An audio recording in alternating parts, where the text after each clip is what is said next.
Hello, everyone. I'm Jonathan Propp. I've been a San Francisco, San Mateo County Master Gardener since 2008. And we're going to talk today about fall in your vegetable garden. So let's get started. Here's what we're going to talk about: microclimates, what to plant and when, soil improvement, which is a key activity you have to do in the fall, crop rotation, cover crops, and pest management.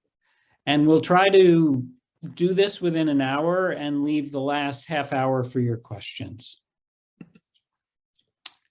Okay, so the reason I decided to talk about microclimates is that Jenna sent me the list of where everyone who was on this call was located. And we've really got people kind of all over the San Mateo and San Francisco counties. I noticed a lot of people on the coast side, but then also a lot of people on the Bayshore side of San Mateo County. And so these are very different climate zones in the summertime. So it's important to understand your local microclimate because it really affects what you can grow. So a little bit of detour about what we call our microclimates. I don't think there's probably any other master gardener territory in the US that has as much diversity of climate as ours does. Now, why is that? So first of all, our climate here in California is typically referred to as a Mediterranean climate. What does that mean? It's characterized by warm, dry summers and mild, usually wet winters. Now, what you'll notice from this chart is that we have a cold current offshore of California, okay? And that is the primary driving feature of our microclimates, as I will explain. But if you look around the world, where else do you see currents like that? Well, one is the west coast of South America, Peru, Chile. One is the southwest coast of Africa. So South Africa, Cape Town, Namibia, and then Western Australia, Perth and that area.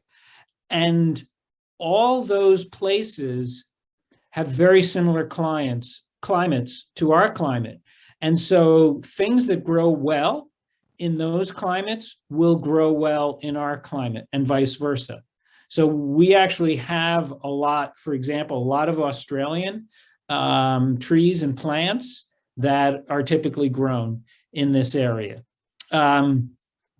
So cold California current, that's the first thing you need to know. This is a satellite shot of a typical summer day in California, okay? And this white that you see here, okay, are the clouds forming off that cold ocean current. So the ocean to the Pacific Ocean off of the Bay Area is typically in the 50s, even in the summertime. In summertime, it's typically in the high 50s, and in the winter, it's in the low 50s. And so the moisture from that rises off the ocean and forms this low cloud bank here, which generally sits anywhere from, right at the surface of the ocean up to as high as 3,000 feet. And what happens in the summertime when we get the fog is that the Central Valley here of California, as we know, gets really hot. And what does hot air do? Well, we all learned in chemistry that hot air wants to rise and expand. And as it does that, the cold air from the ocean wants to push in there and fill that space, okay? But there's a problem. This is a drawing that comes from the book Golden Gate Gardening, and it's a hand-drawn topographic map of the Santa Cruz Mountains that run down the San Francisco Peninsula. So this goes from north to south. T is Mount Tamalpais, okay? This is Marin down here.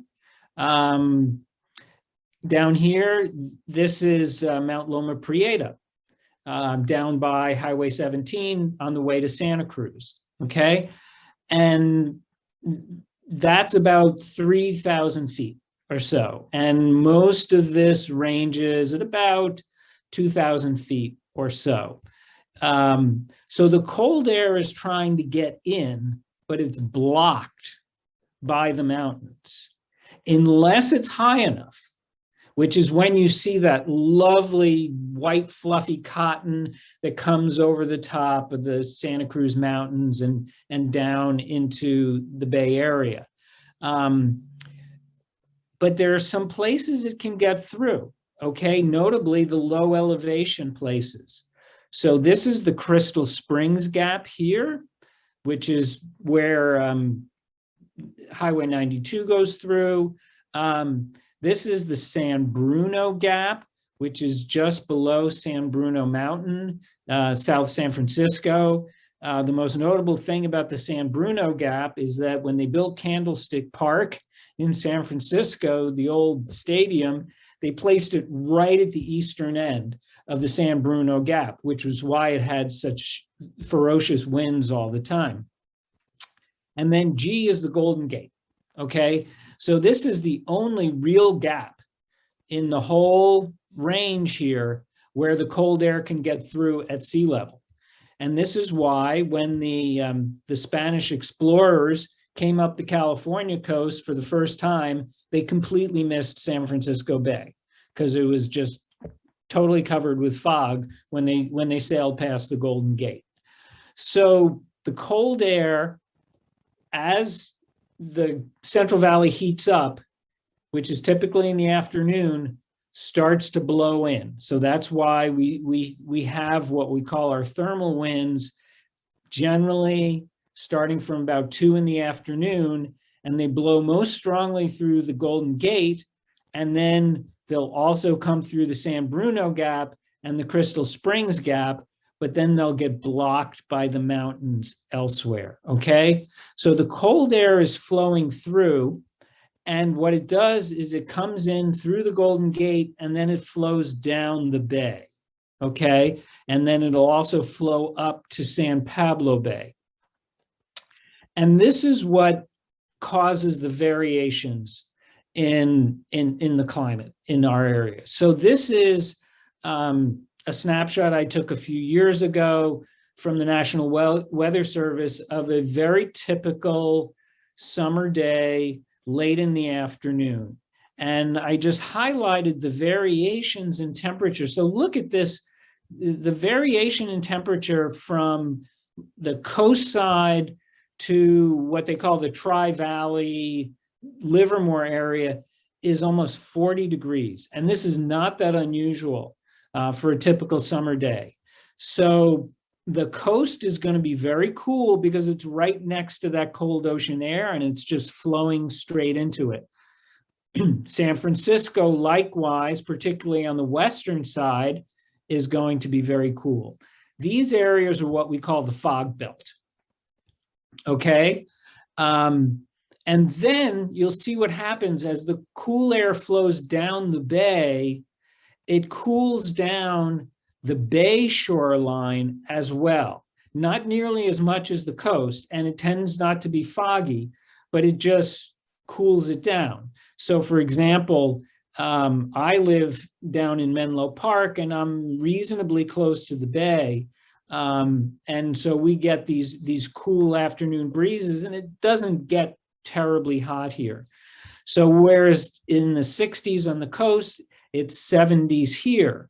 Now notice if I go further inland, like if I drive across Menlo Park towards the mountains, it heats up. And that's because it's getting less influence from the marine air. And so it's actually staying warmer. So this is actually what we kind of call the banana belt of the San Francisco Peninsula, that tends to be much warmer in summer. And then similarly, I know there's some of you might be from the East Bay. The closer you are to the bay, the cooler it's going to be. The further you get from the bay, the warmer it's going to be. Same thing if you go into the North Bay, the wind flows up into Sonoma and Napa valleys, which is why those are such great wine growing regions. These are the famous Sunset Magazine climate zones. And here's a little depiction of, the cool air comes in through the Golden Gate and flows into San Pablo Bay and down into San Francisco Bay as the hot air rises from the Central Valley.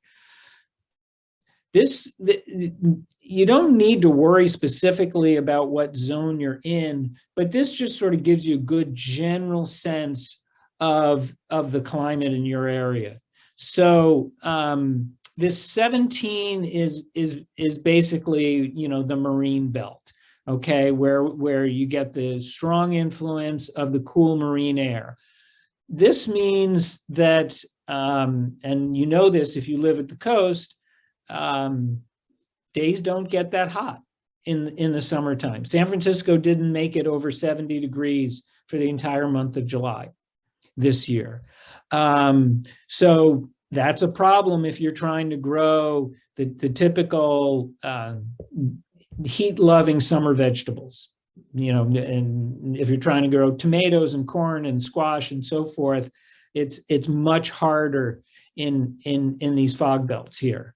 Conversely, in the wintertime, these areas are warmed because of the proximity to the ocean, because the ocean air tends to moderate the nighttime temperatures. So you'll never get a frost in these fog belts over here.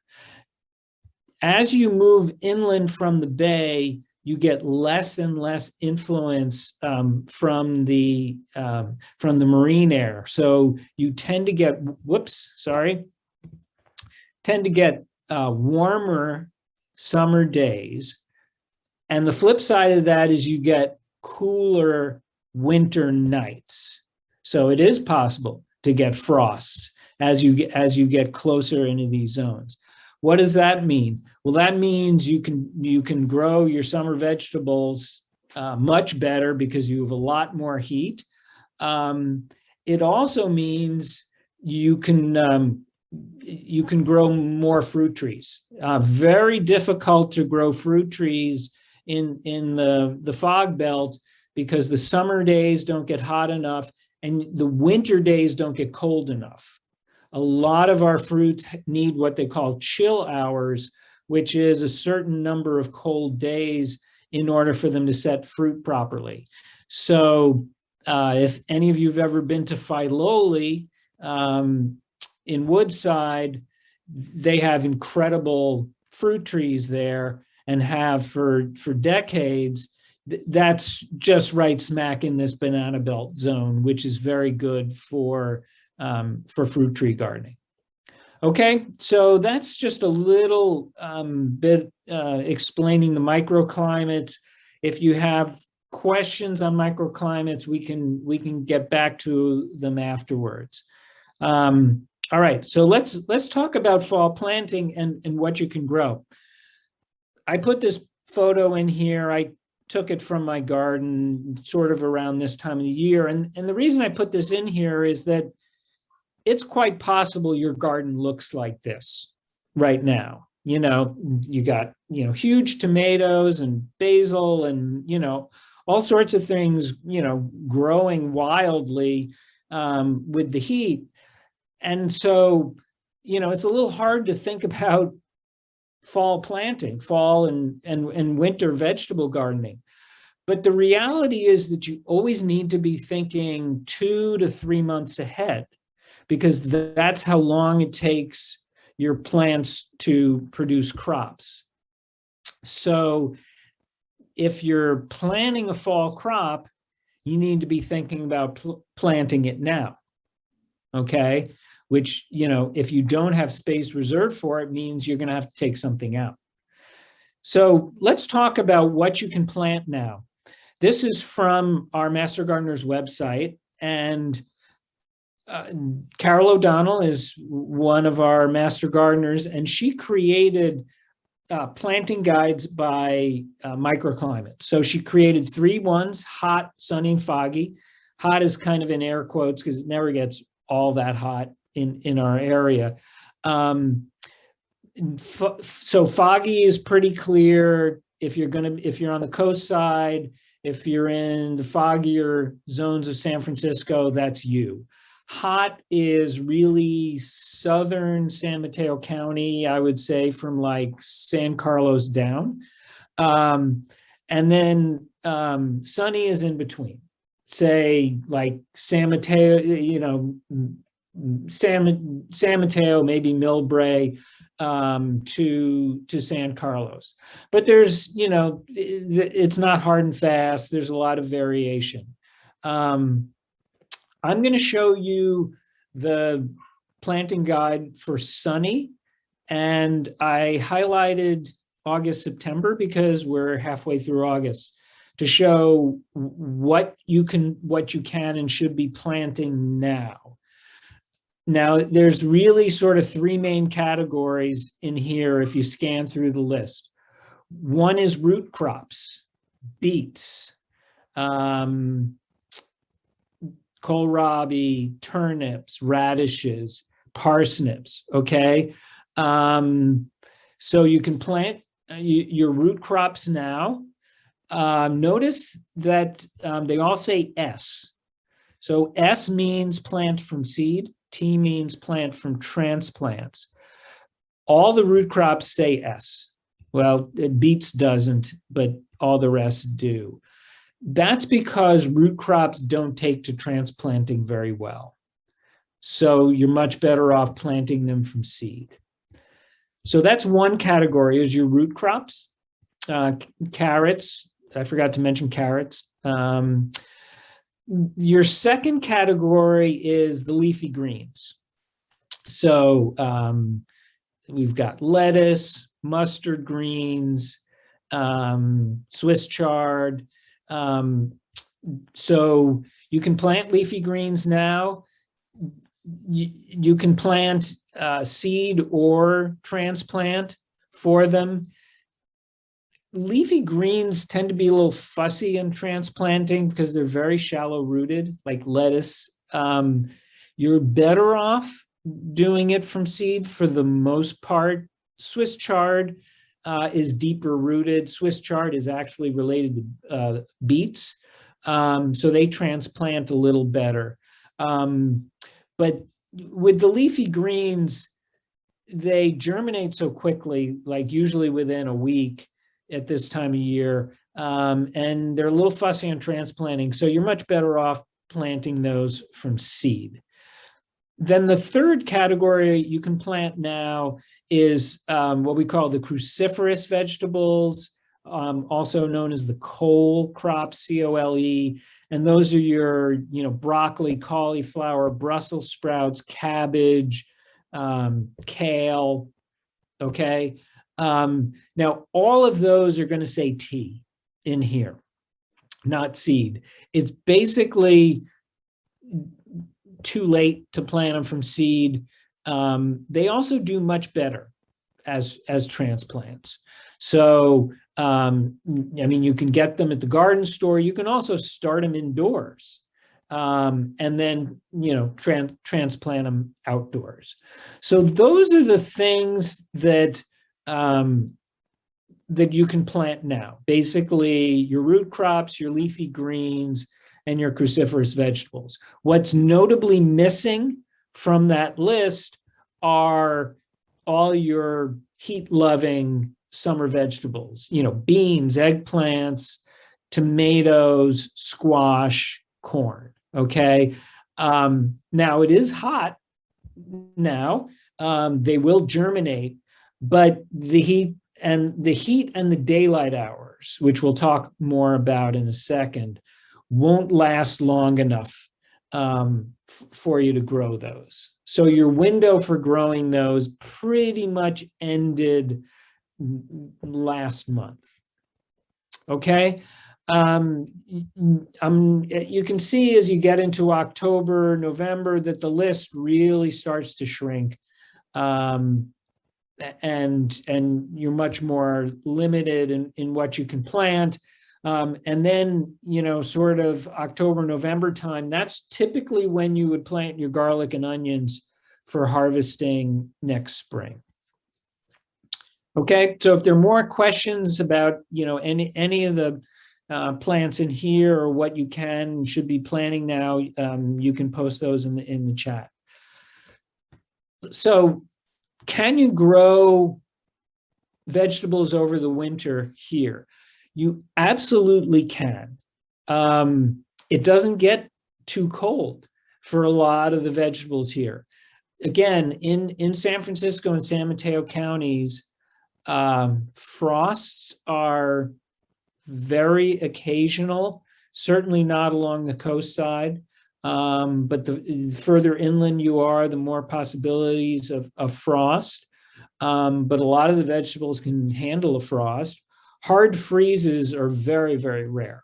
Those are the kind of things that will do damage. And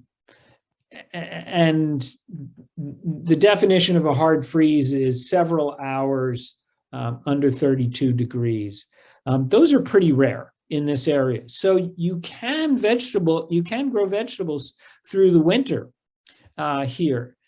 However, here's the problem, okay? They're not going to grow much between mid-November and late January because of insufficient daylight, okay? That's the big barrier to winter gardening around here.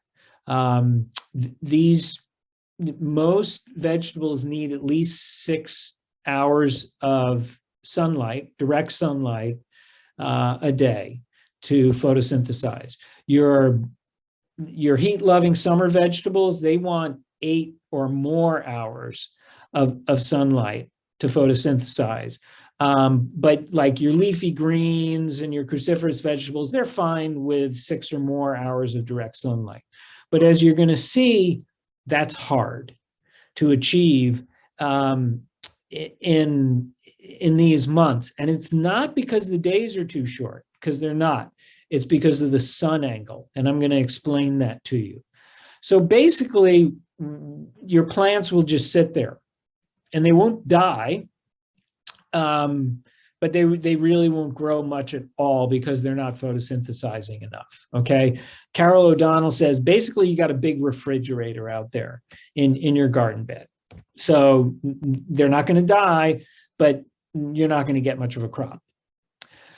Now, here's why there's so much less sunlight at that time of year. So bear with me here a little bit. This gets a little nerdy, but this is representing sun angle throughout the year at 40 degrees north latitude, which is basically where we are, okay? And so if you look at the vernal and autumnal equinox, which is spring and fall equinox, March 21st, September 21st, the sun rises due east and it sets due west, but it doesn't go straight up, okay? It goes at an angle to the south, and that angle on those days is 53 degrees, okay? So that's, just a little bit more than halfway to vertical, right? Okay. If you look at the summer solstice, which is June 21st, longest day of the year, the sun rises in the northeast, sets in the northwest, but look at the arc it travels. It actually goes somewhat south of directly overhead 90 degrees, okay? It goes to a 76 degree rise. So it sort of does this big arc in the sky and comes down there. Now let's look at the winter solstice, December 21st. So the sun rises in the southeast and sets in the southwest and travels this very low arc in the sky up to an angle of 29 degrees. Okay. Now, if you're not good with the math, so first of all, every iPhone comes with a compass in it, so you can always see, north, south, east, west. You can very easily get a protractor app, which will give you degrees of elevation. And we actually, when we train the master gardeners, we actually simulate this. We have a light, we have a lamp to represent the sun, and we locate it in the east and the west, and we sort of travel through the sky, and we show how during the low sun angles, the sunlight is just blocked most of the time by trees, buildings, etc. So the problem is not that the days are too short, because really the shortest days here, and at the winter solstice, are like 10 hours of sunlight. That's a lot more than, say, Seattle or New England or something like that. So it would seem to be enough sunlight. The problem is the arc of the sun is so low that it's getting blocked a lot of the time. Also, the sun is much less intense. The sunlight is much less intense. Put those two things together, and what it means is there's not a lot of photosynthesis going on. And that's going to be from like mid-November to late January. There are lots of plants that are going to overwinter here. Many herbs are perennials. And so with the exception of basil, which is an annual, they'll die back in the winter and then regrow in the spring. And so for that reason, I actually, took this is a shot of my rather overgrown, messy herb bed. I took all those perennial vegetables, herbs, and moved them out of my garden beds so that I could, I could plant cover crops in the garden beds and do winter crops and so forth, because the herbs just, they just die back in the winter, but they'll come back next year. And I didn't want to have to replant them the following year. Swiss chard overwinters just great. Like I said, it'll sit there, but then as soon as the days start to get longer and the sunlight hours are better, they'll just pop right up. A lot of your leafy greens will do just great over the winter. Lettuce, or the best arugula that I've ever grown was overwintered, because arugula hates the heat, but it loves the cool. So again, they'll sit there over the winter, but they won't die, and then they'll start to pick up and give you a nice early season crop in like March. Believe it or not, peppers can overwinter, but a freeze will do them in. And then, of course, there's rhubarb and asparagus, which actually want to have a freeze. So they don't do great in our area. I actually grow rhubarb, but rhubarb is much happier somewhere like in the Midwest. And asparagus, they grow a lot of it in the Central Valley, but they have much colder winter nights in the Central Valley. So many herbs will overwinter. Many of your leafy greens will overwinter. Kale loves cold weather, and peas love cold weather as well. Now I want to talk now about soil, because the most important thing you can do in the fall is to feed the soil.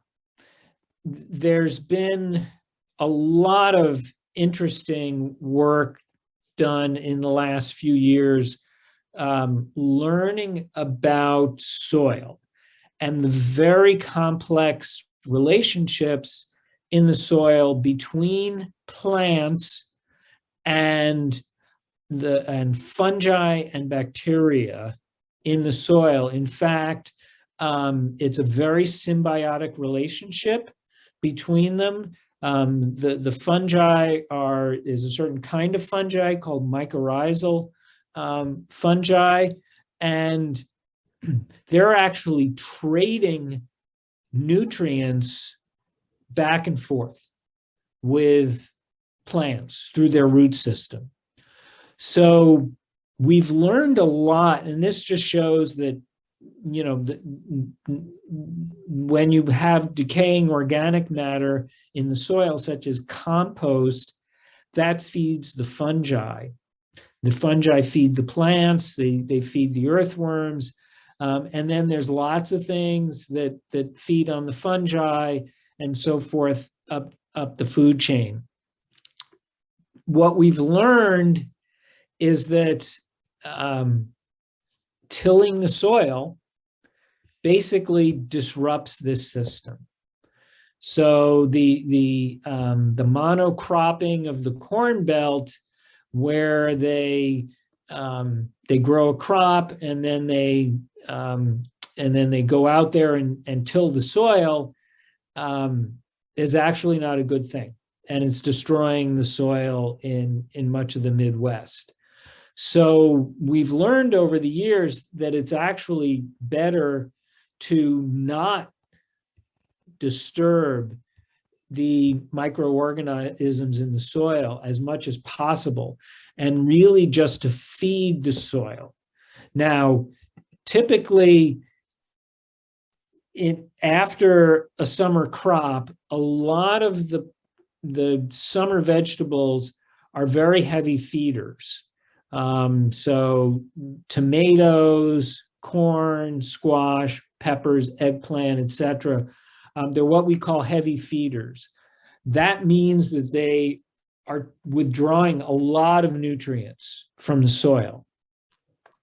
So in the fall, you need to start building your soil back up. You need to put nutrients back into your soil. You also need to improve the soil structure, which is water holding capacity, infiltration, and so forth. Best way to do this is to add compost. So a good 2 to 3 inches of organic compost spread over your vegetable beds in the fall is really the best thing you can do. And you can either let it sit on top and kind of, you know, work its way into the soil, or you can turn it into the soil. But again, you don't want to do a massive turning. You just kind of want to break the soil up very slightly and have the compost go in. So compost is really, okay, let me just go back to this a little bit. So these are the feeding requirements for different plants. So I mentioned heavy feeders, like a lot of your summer vegetables here. Lighter feeders don't take as many nutrients out of the soil. And what we call soil neutrals, which are the legume crops, beans and peas. Legumes actually return nitrogen to the soil.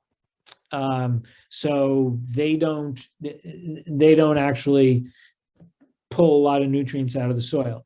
If you've been growing heavy feeders over the summer, as many of us do, then you need to feed the soil. So this is what you do in the fall. Take out your old plants and compost them. If there's any disease on your plant, if there's any kind of blight on your tomatoes, any wilt on your tomatoes, if you're getting a powdery mildew on your squash, as I do and a lot of people do, don't put those in your composter, because most home composters don't get hot enough to kill those microbes. You can certainly put them in your green bin. The municipal composting sites are much bigger, they get much hotter. So get some organic compost, and turn it under the soil if you want. You can add some organic fertilizer if you like. I like to do that, but again, it's not a super heavy fertilizer. Regarding compost, I would recommend that you go to a garden store and buy a good organic compost. It does make a difference. We do get the free municipal compost from Recology, but people have looked at that, and unfortunately, sometimes nasty stuff comes through the municipal compost. So I would use that elsewhere in your yard, but I wouldn't use it on your vegetables. So main thing for the fall, add organic compost, and turn it into the first few inches of your soil. Add a little organic fertilizer if you want. Water it well. Let it sit for a few days to a week, and then you're ready for planting. Whether you want to plant fall or winter vegetables, or whether you want to plant a cover crop, which I'll get to in a few slides. So brief detour to talk about crop rotation. Crop rotation basically means not planting the same family of vegetables in the same place year after year after year. Why is that? Well, certain crops are prone to certain diseases, and those diseases can build up in the soil. So, for example, this is a photo of tomatoes with verticillium wilt. You see the dying leaves down here. There's two main kinds of wilt that affect tomatoes, verticillium wilt and fusarium wilt. And if you plant tomatoes in the same place year after year, you're more likely to have these diseases build up in the soil. So the idea is to not plant, if you can. Now, some of us can't do that, right? For example, I only have certain places in my yard where there's enough sunlight to grow tomatoes during the summer. So I don't have the luxury of being able to rotate my tomatoes to other garden beds. So there are other things you can do in that situation. But here's the here's the families, okay? So some of the most common families, these are what I remember. I talked about the cruciferous vegetables, your broccoli, cabbage, cauliflower, Brussels sprouts, etc. That's one family. Your cucurbits, which are squash, cucumbers, melons, basically. Here are your legumes, the beans and peas. And then tomatoes are in the nightshade family. So eggplant, tomato, pepper, potato. If you've ever looked at a potato leaf, it looks an awful lot like a tomato leaf. So they're in the same family. So if possible, and you don't need to write this down because you're going to get a copy of this. If possible, avoid planting the same family in the same place year after year, if you can. If you can't, what do? You can plant disease-resistant varieties. So there are tomatoes that are labeled as F1 or V1 for fusarium or verticillium wilt resistant. Hybrid varieties are going to be a little more resistant disease to heirloom varieties as well. So those are some of the things you can do. All right, let's talk about cover cropping. You know, I talked about a lot of the new research on soil and microorganisms in the soil and the relationship between fungi and roots and so forth. There's also been a lot of very good research on cover crops. done in the last several years showing the benefits of cover crops. Two main benefits. One, they restore nutrients to the soil. Many of the cover crops are nitrogen fixers like the legumes and will actually be feeding nutrients into the soil during the winter. But they also keep the soil structure good. When you have something growing in the soil, it doesn't get compacted by rain or blown away by wind or anything like that. So increasingly, there's research saying that cover cropping is a great thing to do. And more now, you'll see farmers practicing what we call regenerative agriculture, which is regenerating the soil. They'll be growing cover crops year round, and they'll be growing them in between the main cash crop. So typically here, we will grow cover crops in the winter as a way to restore nutrients to the soil and also as a way to improve the soil structure. So fava beans are very commonly used cover crop in this area.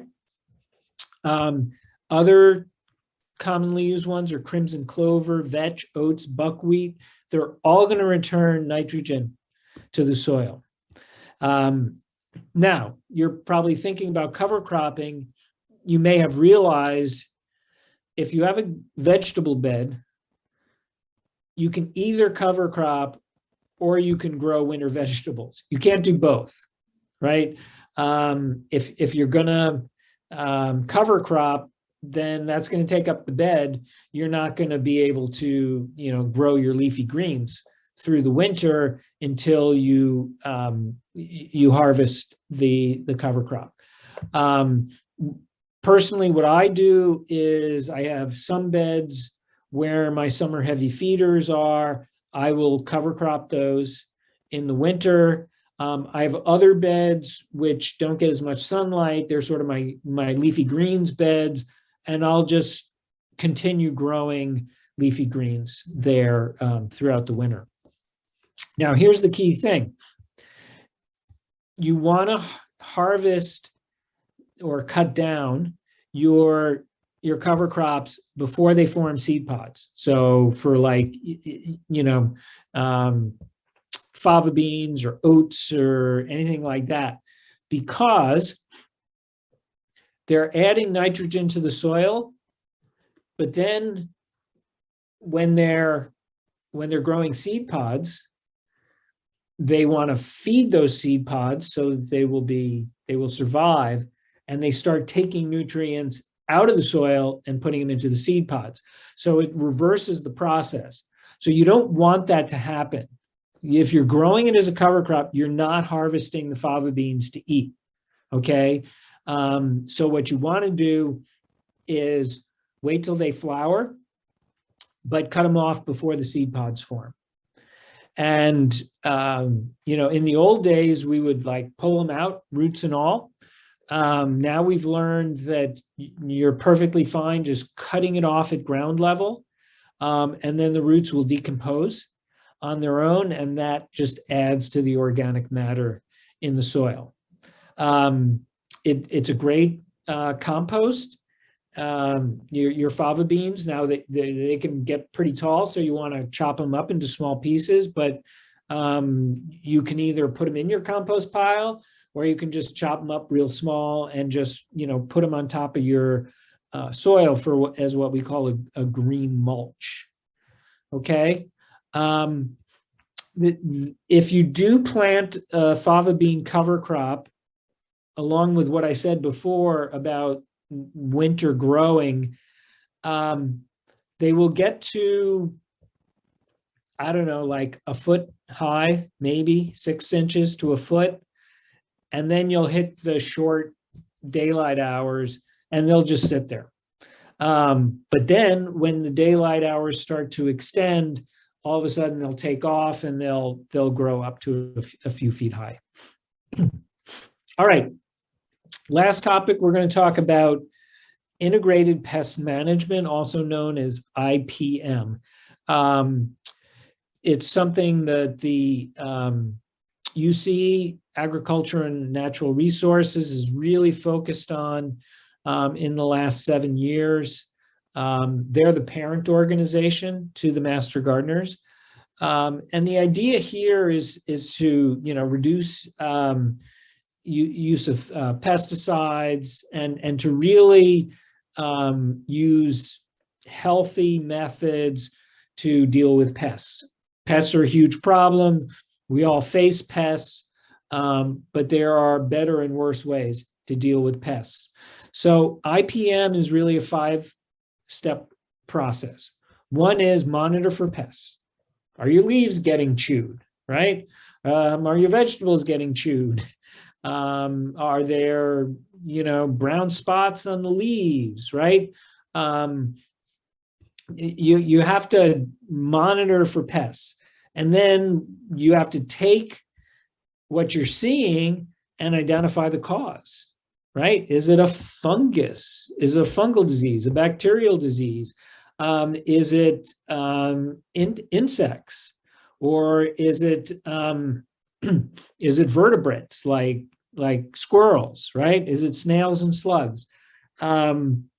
There's UCANR has a great website. If you just Google UC space ANR space IPM, you'll get to their integrated pest management website, and you can sort through that by pest. You can sort through it by plant.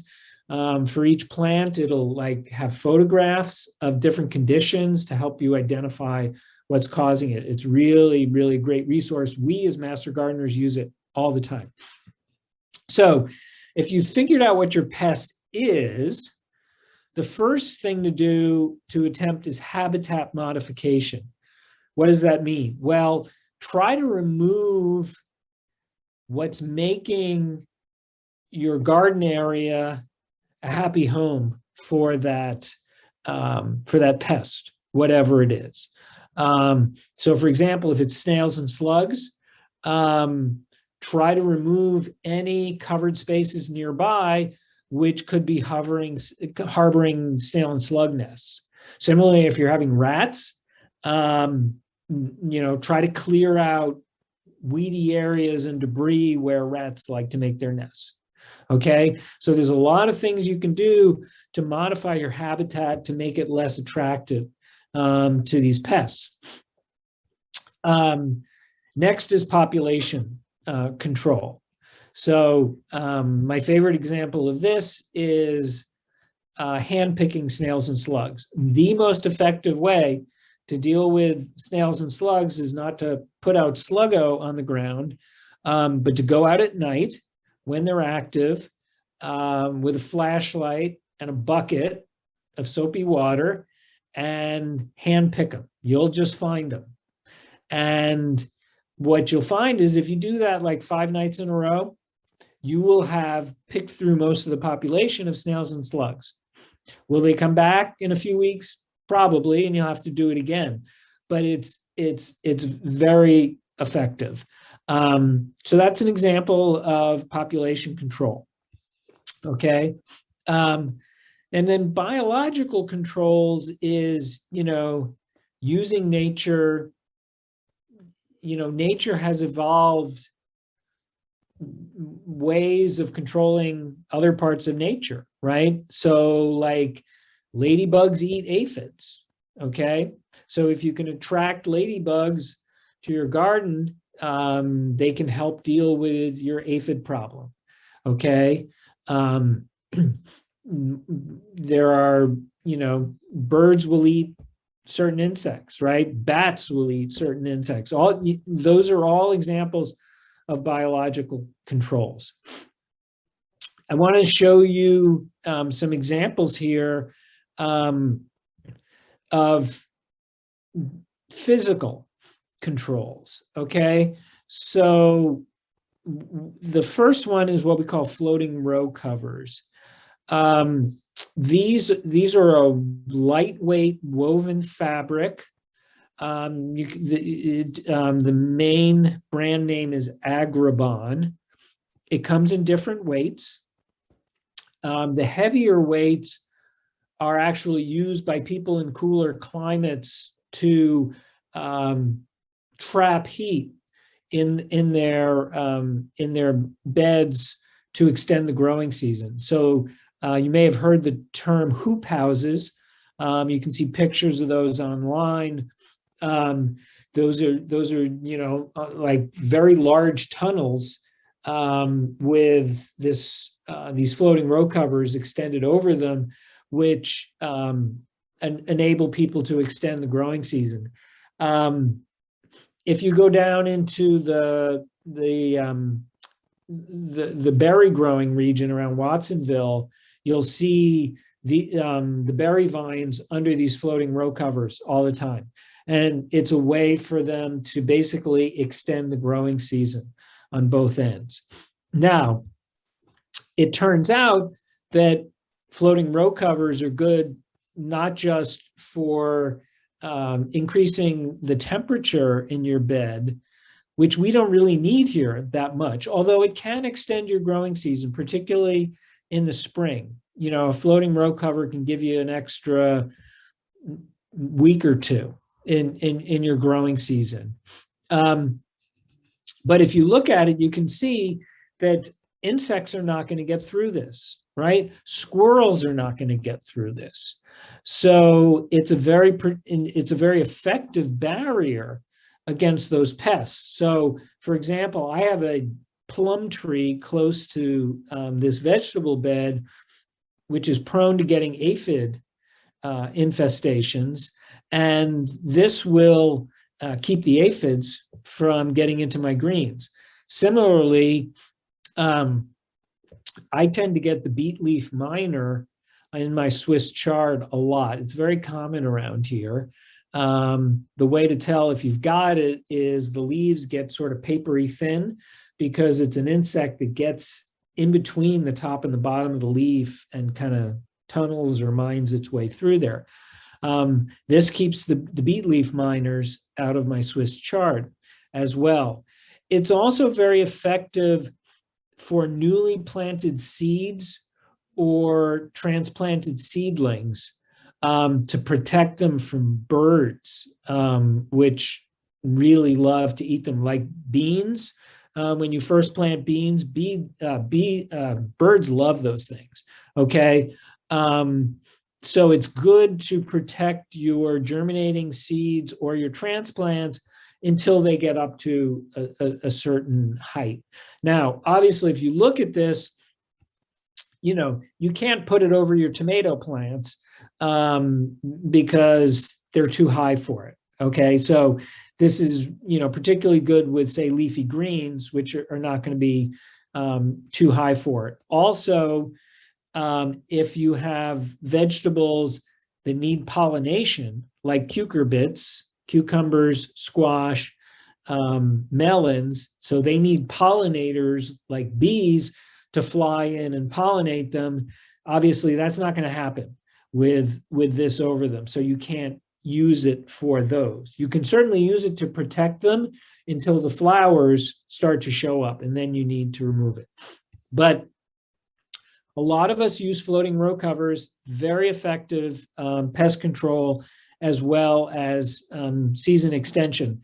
And typically, you know, you can use, like, I have number 9 gauge steel wire, which I just bend into these semicircular hoops, and I drape it over that. Some people use PVC pipe. I see all sorts of things around, but I'm seeing a lot more and more of this. And it's also very effective against squirrels, which are increasingly a problem on the peninsula. This is Tulle. I learned about Tulle from other master gardeners just this year, and it's been a huge discovery for me. This is very effective against birds and squirrels. So this is an apple tree. Tulle is a fabric which is used a lot in making veils and frilly dresses and stuff like that. And it turns out to be just a great way to protect fruit trees, in particular from birds and squirrels. I have blueberries, which are probably about 6 feet high. I just wrap them in the tool and it just protects them. It's very easy to manage. You probably can't see it, but you use basic binder clips to bind it together. Goes on easily, comes off easily, works great, highly recommended. And then finally, this is another tool that I use. This is an electric fence. It's powered by, it's very low voltage, powered by 2 D batteries right here. And then you run wire around your veggie beds. And what this does is it gives a mild shock to anything that tries to climb in the bed and touch it, like a squirrel. So it's not going to kill them, but hopefully it's going to make them think twice about trying to do that. I have used this for years and tends to work pretty well. Okay, so did it just in an hour. We can now move to the questions. Here are some references for you if you want to read more on these topics. And just want to thank these groups. And then, so I will stop sharing and open it up for questions.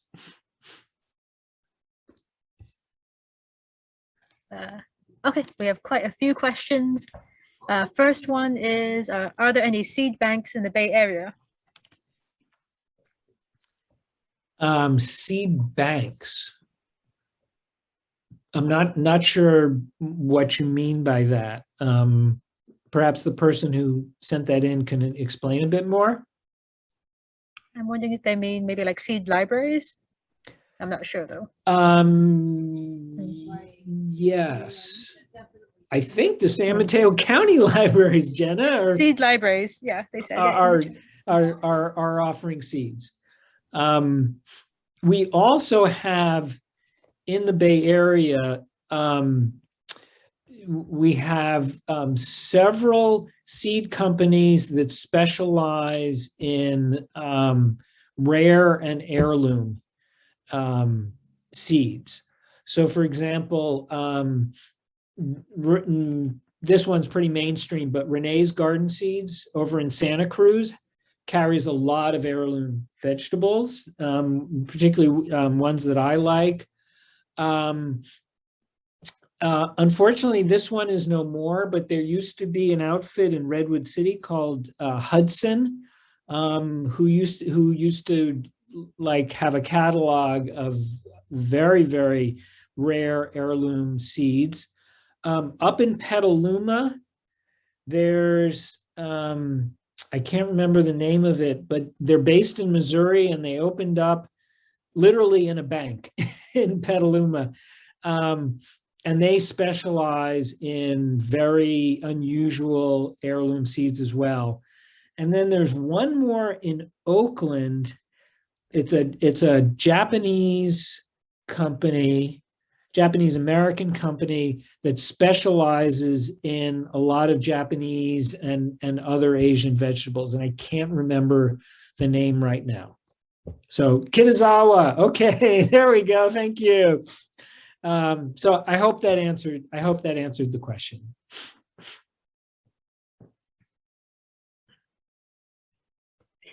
Sorry, we just had the closing announcement, so I didn't want everyone to have to hear that. There's another question. How do you grow perennial herbs in ground outside in areas close to the bay like Foster City? So most perennial herbs are pretty tough. They you know, don't need, you know, nearly as good soil as, you know, a lot of the vegetables do. Many of the herbs do prefer a bit more heat, for example. So, things like lavender and oregano, a lot of those Italian herbs want a lot of heat.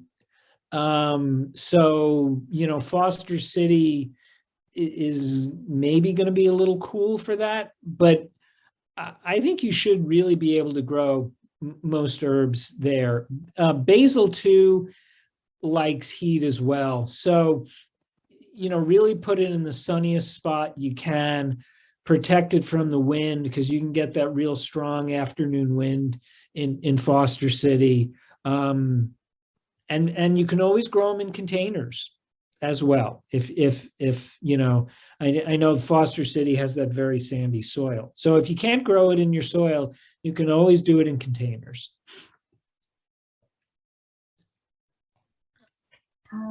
Next question, is chamomile a perennial as well? Mine looks Yes. pretty sad and almost got done this season. Yeah. Yeah, chamomile is a perennial and it self-seeds. I had some chamomile, I didn't even want it to come back, and it kept coming back year after year. Yeah. I think I had some and it just died and it did not come back. So I don't know what I did to it. Well, even a perennial is not going to last forever. Yeah. Okay. Yeah. And it was in a pot, so maybe that was a difference. You received a few questions about the pest control. First one is, I have either gophers or rats in my backyard. What to do, as well as how can we control rats and mice? Okay. Yeah. So gophers are a whole subject unto themselves. Gophers are a huge problem over on the coast, Half Moon Bay, Pescadero, and environs.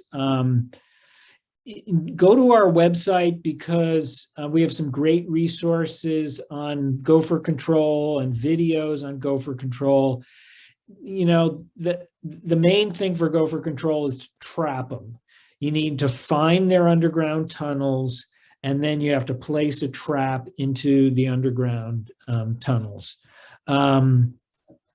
So rats and mice. So first of all, habitat modification. Rats love, as I said, areas with weeds and junk. Rats like, sort of dark, congested places. So try to remove any areas like that. Row covers, obviously, they're not going to get through a row cover. So that will help. And then the next thing is just trapping, mouse traps and rat traps. So I have done that. We have a huge rat problem here, and you just go out at night and you're gonna hear and see the rats running around. So you just want to try to protect your garden area from them. So cover it or use traps. I know you covered a lot about squirrels, but did you have any other tips for how to make an area less attractive to them? No, I mean, it's interesting, the chatter among the master gardeners over the last few years. We really are having a squirrel epidemic here on the peninsula. And I think what's happened is that we've had a reduction in their natural predators. The natural predators for the squirrels are hawks and owls. And, as the open grasslands have disappeared along the peninsula and gotten developed, we've lost a lot of our hawks and owls. And the squirrel population has exploded. And, what I see a lot of scrawny squirrels running around because they're just starving. There's so many of them. They're starving, and the drought has made it worse. So they are really going after vegetables in an aggressive way. And you need to be very you need to do what you can to protect your, fruit trees in particular. I talk to my neighbors, and those who are not using some sort of netting against squirrels are losing all their fruit, basically, to the squirrels. Two more about pests. One, what can we do to control ants that are in the planters and in the tan bark? And what do you do for thrip control? Thrips. Not sure about thrips. Go to the IPM website that I mentioned, and look for thrips. They will definitely have a section on thrips, and will tell you what are appropriate measures. You're generally going to have to spray something on the leaves to get rid of the thrips. I don't know if water is good enough or not. Now with aphids, you don't need to freak out about aphids. Aphids are really common in the spring, but if you just blast the leaves with a good spray of water, it'll knock the aphids off there. They're typically going to be on the underside of the leaves, so you got to get under them and get like a good spray setting, and you can just do that like every week and knock the aphids off there. It works just fine. I don't know if that will work for thrips or whether you need to use something a little stronger for thrips. Ants are not really a problem. They're not going to eat what you have in the containers. It's more just some people don't like ants. Why are the ants there? The ants are there because there's something sweet that they want to eat. And oftentimes, this is a gardening program, so it's the poop from some of the insects, like the aphids. That if the way you have aphids is you see this black residue on stuff, and it's very sticky, right? That's referred to as honeydew, and it's basically aphid excretions. Why is it sticky? Because it's loaded with sugar, and your ants love that. Okay, so your ants are going to go after something sweet that they want to eat. So the thing to do with ants is just remove the food source that they like. Find what that is and remove the food source if you want to get rid of the ants. Now, we have a question on how many times per year should we add compost? Good question. Kind of depends on your soil. Okay. If your soil's, really healthy and productive, once a year is fine. And the fall is probably the best time to do that. Why is that? Well, hopefully it'll rain over the winter and it'll wash all that compost into the soil. If you're still working to improve your soil, then, once before fall planting, once before spring planting would be good. This one was asking, I have a heavy white powder on my zucchini. Oh, you got powdery mildew. Oh, no. Can I grow legs in the same area? Can you grow what? It says legs. I don't know if that means maybe the legumes. Yeah. Maybe legumes. Okay. So that's powdery mildew. And it's the bane of every squash grower's existence, at least in this area. Powdery mildew is an airborne fungus. Okay.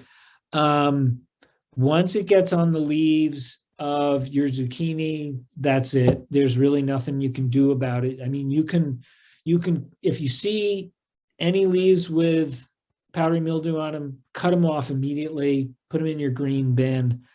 But most likely it's just going to keep spreading to the other leaves. And eventually you're not going to be able to grow. It's not going to be able to photosynthesize for any more zucchini. So that's it for the zucchini. what can you do to prevent powdery mildew? You can find varieties that claim to be powdery mildew resistant of various squashes. I haven't had great success with those, to be honest. I did see a video that talked about that it's important to have good airflow through your squash plants, because the problem is the leaves don't dry out enough. They're too moist, and that creates an environment that the fungi like. So trying not to have your squash too close to each other, and not having all the leaves overgrow each other, allowing more room for air to circulate, is a good way to try and reduce powdery mildew. Someone asked, where can I find protective covers such as tool cloth? And someone else responded, you can get Tool in Joann's, but I don't know if you have any other recommendations. Yeah, I bought it online. Just Google it online. Like one of the sites I got was like a tablecloth site, and one of them was like a Joann fabric kind of site. The online retailers sell it by the bolt, which is 9 feet wide, 50 yards long, so and like $40 for that, and that pretty much covered my yard. So yeah. Someone else was asking, which website was it that you referred to for the looking up the thrip? Was that on your slide? Yeah, so what I would do is just Google, let me see here, UCANRIPM.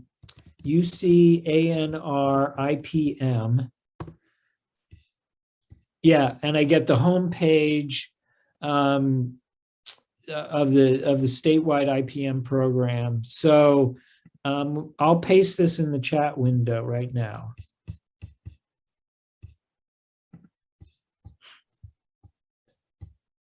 Hopefully that was the website they were referring to. And we do have one more question from the audience right now, and then we have some from the registration, if you want to go through any of those as well. Okay. What can I grow in a very damp, foggy, and windy area? Oh no. Artichokes. That's why when you go down to Castroville, you see tons and tons of artichokes. Artichokes love that climate, and they don't grow really well over on the bay side. But Brussels sprouts, there's a reason why 90% of the Brussels sprouts in the country are grown in coastal San Mateo County. They love that climate. Leafy greens will do great. Peas will do great. But don't give up on the other vegetables. The key things are to block the wind and the salt as much as possible. Depending on how close you are to the coast, the salt is a bigger problem than the wind, okay? Because the salt dehydrates the plants.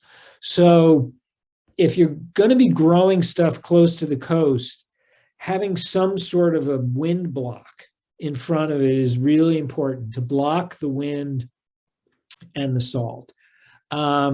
And then, if you can have a good exposure to the south and, to a little more sunlight for photosynthesis, that'll help too.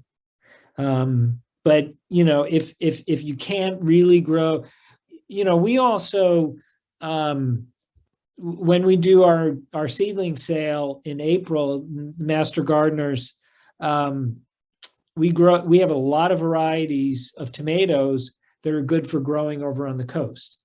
And basically those are going to be certain cherry tomatoes and smaller tomatoes that don't need nearly as much sunlight. So, there are varieties that are better adapted to the cool weather. But in general, your greens and your cruciferous vegetables are going to do much better out there. These are questions now from the registration, from your registration form. Quite a few people asked about what vegetables they can grow in the Bay Area in planters in fall. Well, again, I mean, you can grow anything in a planter that you can grow in a bed, as long as the planter is deep enough to accommodate the root system of the plant. So, for example, tomatoes are very deep rooted. So if you're going to have a planter for tomatoes, it needs to be a good solid, 18 inches high. But really, you could grow all your greens in containers. You could grow herbs in containers. You can grow all those just fine in containers. I just got a follow-up to the question about powdery mildew. The question was actually, is it okay to plant in the area where the powdery mildew has been removed? Yes, it is. It's fine. It's fine. Just you get rid of all the leaves with the powdery mildew. Yeah, because it's not a soil-borne disease; it's an airborne disease. Do you have any advice on how to plant milkweed? I do not. No, I don't. But I know milkweed is important to the monarch butterfly, and so planting milkweed is a great thing to do. A new one in the chat. Do you have any suggestions for building a raised bed? There's a lot of resources online. Sunset Magazine, back when it was good, had a really good one that they published, and for many years it was still up on their website. So you could look at Sunset to see. Hold on a second.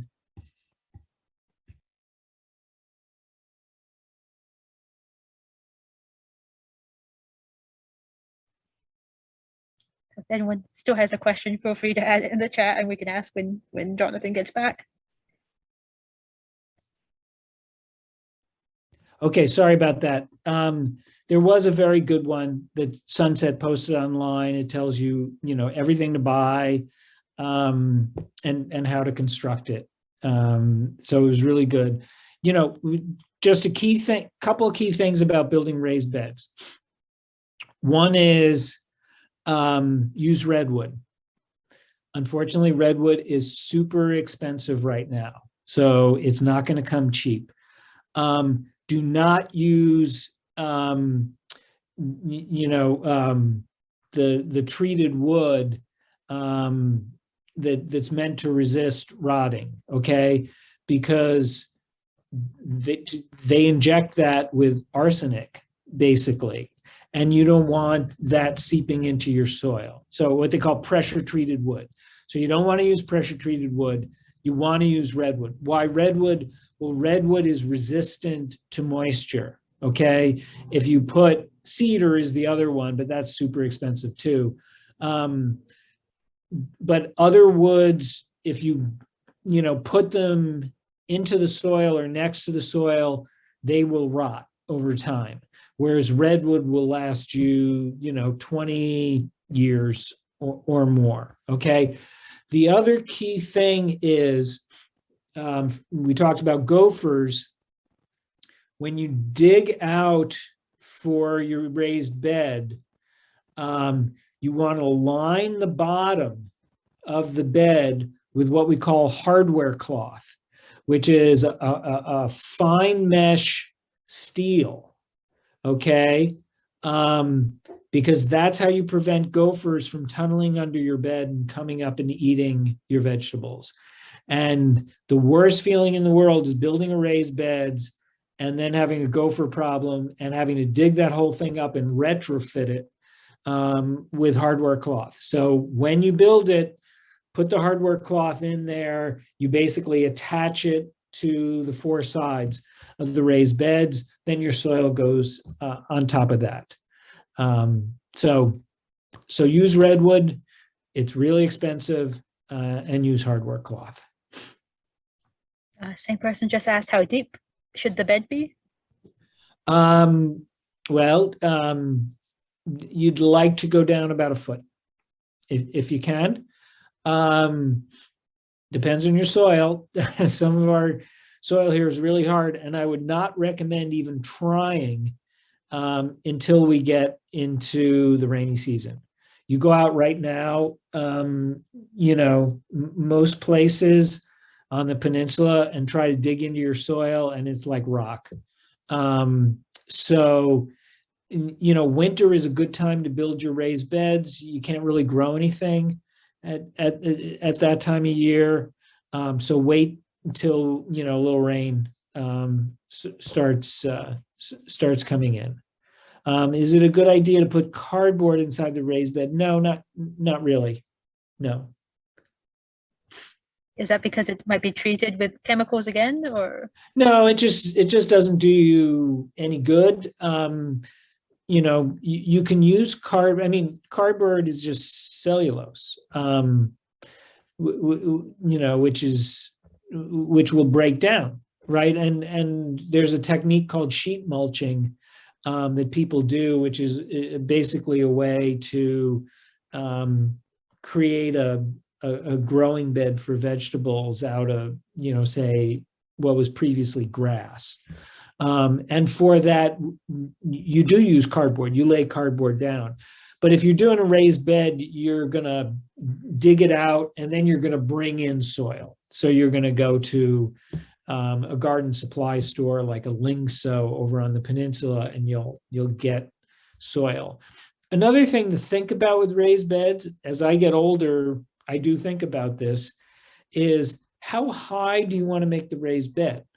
Because you have to lean over into the raised bed. And if the raised bed is at ground level, you're going to spend a lot of time bending over. And as I get older, that's harder on the back. So increasingly, I see raised beds that are raised up like 2 feet. So the soil level is much higher, and that's much easier on the back. Now, it's also accessible for handicapped people. We have a demonstration garden with a handicap section, and you can do a higher raised bed that's accessible from a wheelchair. So think about how high you want to make the raised bed. Obviously, if you go up 2 feet rather than 1 foot, that's twice as much soil, which is going to cost you more money. But it is something to think about. It looks like we have 2 more questions, and that might be it. Let's see. What about voles, and should you mix flowers in the vegetable beds? Yes, absolutely. Absolutely. So there's one of the books on the reference list that I put there is a recently written book by Jessica Walliser called Plant Partners. And so there's all this emerging science about partnering plants, and how they have these symbiotic relationships and help each other out. And it's a great book. I learned that the old saw about planting marigolds next to your tomatoes doesn't work at all.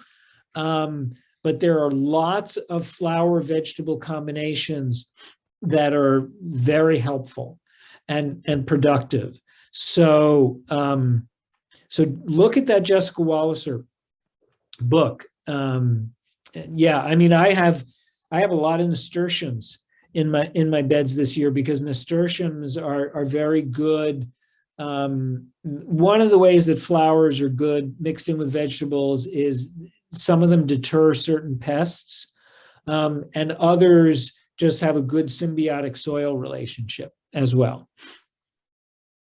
And then there was that question about voles. Like, do you have any, I'm assuming, I don't tips? know anything about voles except to try and get some owls and hawks that'll pluck them out of the ground. But I don't know what people do about voles. Any difference between raised bed soil and normal planting soil?